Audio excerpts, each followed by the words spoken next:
Sometimes things that are buried should stay buried. The world is crazy enough as it is, so potentially opening a cursed object just wouldn't really help our situation right now. The last thing we need is a swarm of locusts. That said, we do learn a lot about ancient societies by digging up their dirty little secrets, which helps us to paint a fuller picture of where we come from and how we got here. Yes, that picture might not be something we necessarily want to learn, but nevertheless, it helps. Mummified monk. From the exterior, you see a gold-painted statue of the Buddha, but the interior holds a much spookier secret. According to the researchers, the monk is believed to be Buddhist master Li Yukun, who died around 1100 CE. It's said that he participated in something called self-mummification, where monks would spend years starving themselves, slowly reducing their diet to keep body fat and moisture to an all-time low.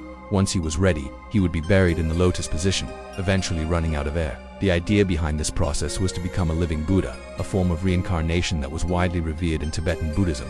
Sadly, this spooky piece of history is not currently on public display. Bassano vase. This cursed piece of homeware is said to have been a wedding gift for a 15th century bride in a village close to Napoli, Italy. The vase, weighing around 4 pounds, made of silver, with no intricate markings, was gifted anonymously, and likely for good reason. It seems as though anyone who touched this vase met with a terrible fate. The bride, as well as several of her family members, perished after coming into contact with the object.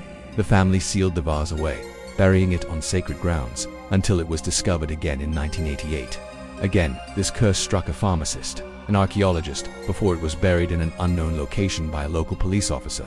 Whether this story is rooted in myth or fact, you may want to stay away if you come across a plain silver vase. Rupkund Lake, also frequently called Mystery Lake or Skeleton Lake. This haunted body of water is located 5,020 meters, 16,469.82 feet, high in the Himalayas, more specifically in India's Uttarakhand state. The lake itself is only 3 meters, 9.8 feet deep, but holds over 300 skeletons within its shallow depths. This lake was discovered by Ananda Devi National Park Ranger in 1942, and researchers noted that alongside the bones, wooden artifacts, iron spearheads, leather slippers, and rings were also discovered. The current theory is that 3 ancestry groups died at the lake during 2 different time periods. The first group was likely killed by a violent 9th century hailstorm, while the second group was also likely due to exposure, although what kind of exposure hasn't been confirmed yet.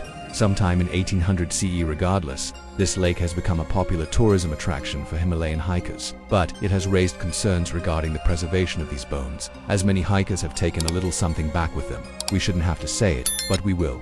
Leave those bones alone.